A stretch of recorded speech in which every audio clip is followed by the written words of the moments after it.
Maya and Daniel are not unusual. They are not poor. They are not rich. They work. They save when they can. They talk about the future in small pieces, usually late at night, when the city outside their apartment has finally gone quiet. There is a folder on Maya's laptop called Maybe Someday. Inside it, apartments they cannot afford, daycare prices they keep checking, and one photo of a small room with morning light. They do not call it a nursery. Not yet. Because a baby is not one expense. It is a place to live. It is time. It is childcare. It is work that ends early enough to pick someone up.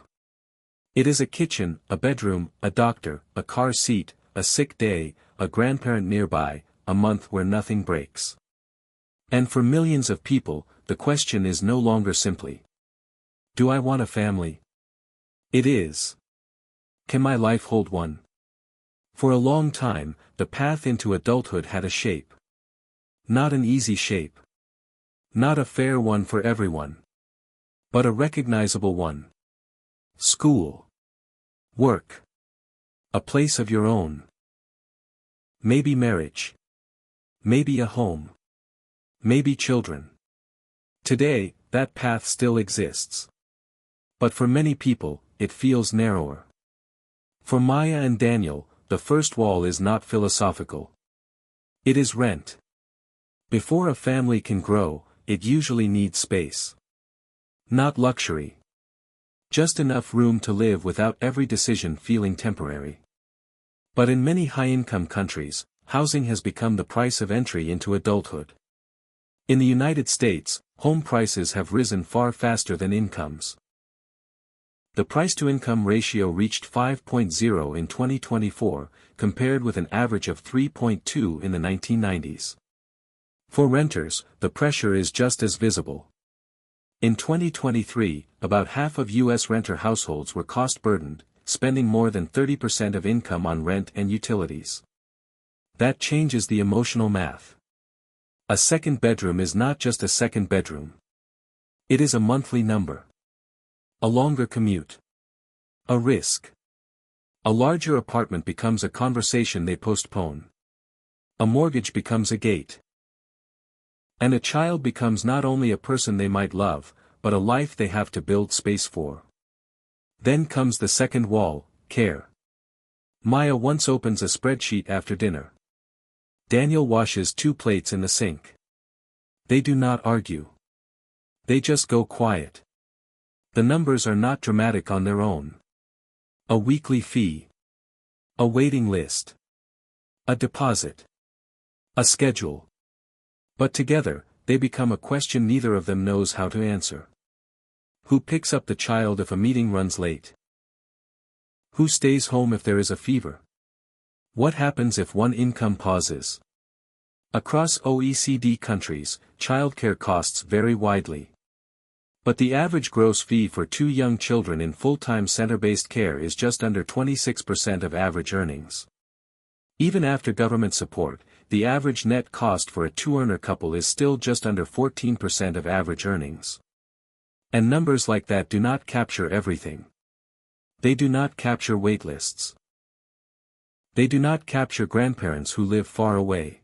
They do not capture the parent answering work messages at midnight because the day disappeared into pickups, meals, laundry, and bedtime. This is the part that gets missed when birth rates are treated like numbers on a chart. A child is not just a financial decision. A child is a time system. A care system. A support system. A child needs a version of life that has room. And modern life often does the opposite. It compresses. Work stretches into evenings. Commutes eat hours. Phones keep jobs alive after the office closes. Stability arrives later. Debt lasts longer. Housing takes more income. Family help may be farther away. So people wait. Maya and Daniel wait. Not because they do not care. Not because they are rejecting adulthood. But because they are trying to become ready for a life that keeps moving the starting line. You can see this in the data. Across the OECD, fertility has fallen from an average of 2.84 children per woman in 1970 to 1.40 in 2024. In most OECD countries, fertility is now below the level usually associated with population replacement. At the same time, childbirth has moved later. The average age of mothers at childbirth across OECD countries was 31.1 in 2024. But this is where the story needs care.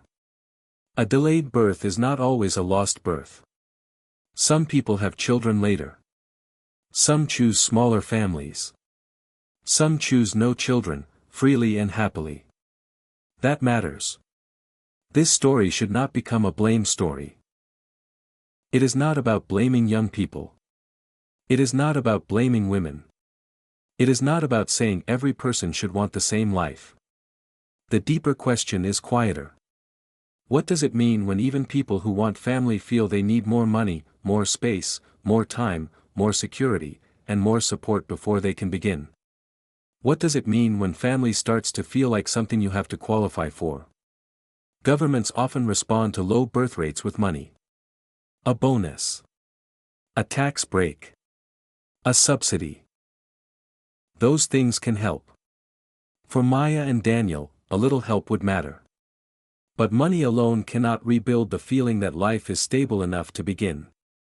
Because people are not only calculating the cost of diapers. They are calculating the cost of a future. They are asking whether they can afford the apartment. Whether they can take leave.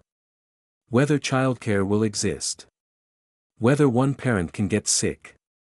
Whether the job will survive. Whether the relationship can survive the pressure. Whether the world ahead feels stable enough to bring someone into it. Late at night, Maya closes the laptop. The room is quiet again. Nothing has happened, exactly. No dramatic decision. No argument. No crisis. Just another evening where the future remains possible, but not yet reachable. That is why birth rates are more than demographic statistics. They are signals. They tell us whether societies are making ordinary life feel possible. A family does not begin with a number on a chart.